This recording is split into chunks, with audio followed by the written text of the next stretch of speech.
Hello, నమస్తే. నా పేరు సునీల్. నాది బీటెక్ కంప్లీట్ అయింది. 2024 బ్యాచ్ మా పాస్ అవుట్. ఇప్పుడు నేను వచ్చేసరికి నేను పంజాబ్లో ఉన్నాను. మా ఫ్రెండ్ జాబ్ వేకెన్సీ అని చెప్పేసరికి ఇక్కడ నేను దూరం వచ్చాను. కంపెనీ పేరు వచ్చేసి అవిన్మో ఇండియా మార్కెటింగ్ ప్రైవేట్ లిమిటెడ్. నన్ను చేర్పించిన అమ్మాయికి ఒకసారి నేను థ్యాంక్స్ చెప్పాలనుకుంటాను. ఎందుకంటే ఇంత దూరం తీసుకొచ్చిన అమ్మాయి, నాకు ఇలా అవకాశం ఇచ్చిన అమ్మాయికి నేను చాలా ధన్యవాదాలు చెప్తున్నాను.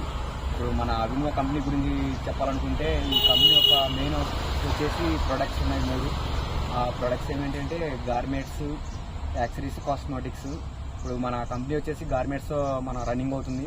అందులో గార్మెంట్స్లో కూడా 2 ఉన్నాయి. ఏంటంటే గార్మెంట్స్ అంటే బట్టల గురించింది, మన బ్రాండెడ్వి. ఇప్పుడు చూసుకుంటే ఇంటర్నేషనల్ బ్రాండెడ్స్ మనం ఎక్కువ వాడుతున్నాము. జాగ్వార్ కానీ ఇలా చూసుకుంటే కొన్ని. ఇప్పుడు మన ఇండియా బ్రాండ్స్ కూడా మనము ఇంటర్నేషనల్ వైడ్గా మనం తీసుకెళ్లాలనుకుంటున్నాము. ఇప్పుడు మన గార్మెంట్స్లో వచ్చేసి మనకు 2 బ్రాండ్లు ఉన్నాయి. అవి ఏమేంటి అంటే, ఇప్పుడు నేషనల్ ప్రైడ్ అవుతుంది, మోడెస్టెల్లర్ కూడా ఉంది. నేషనల్ ప్రైడ్ అనేది ముందు నుంచే మనకి లాంచ్ అయ్యి రన్నింగ్లో ఉంది.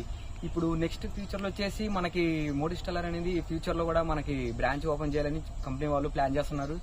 అదేవిధంగా మన యొక్క బ్రాండ్ విలువ అనేది పక్క దేశాలకు కూడా తెలియాలని వాళ్ళు అది ప్లాన్ చేస్తున్నారు. ఇప్పుడు ఎగ్జాంపుల్గా చూసుకుంటే, ఒక అడ్వర్టైజ్మెంట్ ఒక హీరోకి కానీ ఇచ్చేస్తే 3-4 crores తీసుకుంటాడు. అప్పుడు మనం ఓకే, ఆ హీరోకి మాత్రమే వెళ్తాయి.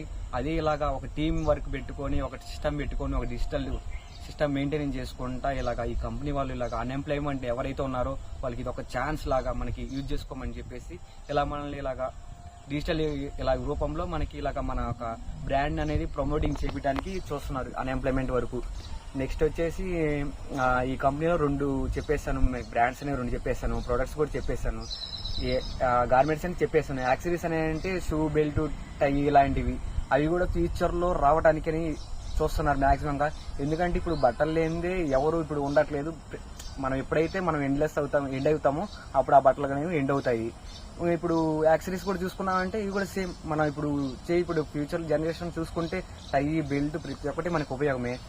ఇప్పుడు తెలిసిందే కదా అందరికి. ఇప్పుడు మళ్ళీ వచ్చేసి కాస్మెటిక్స్, అదేంటంటే మేకప్ కిట్స్ ఇలాంటివి, సోప్స్ ఇలాంటివి. ఇప్పుడు ఎవరైనా సోప్స్, మేకప్ కిట్ లేకుండా ఎవరైనా బయటకు వస్తున్నారు లేదు కదా. అందుకని ఇలా కంపెనీ యొక్క కూడా ఆలోచన ఏంటంటే, ప్రతి ఒక్కటి ఫ్యూచర్ జనరేషన్ కోసం ఈ ప్లాన్ అనేది ప్రమోటింగ్ చేస్తున్నారు. అది ఒక మా కంపెనీ యొక్క మెయిన్. ఇప్పుడు మా కంపెనీలో కూడా 10 సిస్టమ్లు ఉన్నాయి. ఆ 10 సిస్టంలో మనకి open, advance plus matrix system మీద రన్ అవుతుంది. ఆ యొక్క మీరు ట్రైనింగ్ తీసుకుంటే మీకు చాలా బాగా అర్థమవుతుంది. ఆ ట్రైనింగ్ నేను కూడా విన్నాను. ఫస్ట్ 3 days ఉంటుంది ట్రైనింగ్. చాలా బాగుంటుంది. ఆ 3 days చాలా ఓపిక్గా ఉంటే మీకు బాగా క్లారిటీగా అసలు ఎలా ఉంటుంది కంపెనీ, దేని మీద ఏ సిస్టమ్ మీద రన్నింగ్ అవుతుంది, కంపెనీ అనేవాళ్ళు అసలుకి ఏ విధంగా ప్రమోట్ అవుతుంది, ఈ కంపెనీ యొక్క బ్రాండ్స్ విలువ ఎలాగే వెళ్తుంది, ఎక్కడెక్కడ చేస్తున్నారు అని మనకి బాగా అర్థమవుతుంది. ఇక్కడ ఈ కంపెనీలో చూసుకుంటే మీరు చాలా మంది నెగిటివ్గా ఆలోచిస్తారు. వీళ్ళు ఏదో ఫేక్ చెప్తున్నారు, నెగిటివ్ చెప్తున్నారు, ఈ యొక్క కంపెనీ ఫ్రాడ్ అని చెప్తారు. కానీ ఇక్కడికి వచ్చి మేము ఇంతవరకు చూసింది కాబట్టి మాకు తెలుసు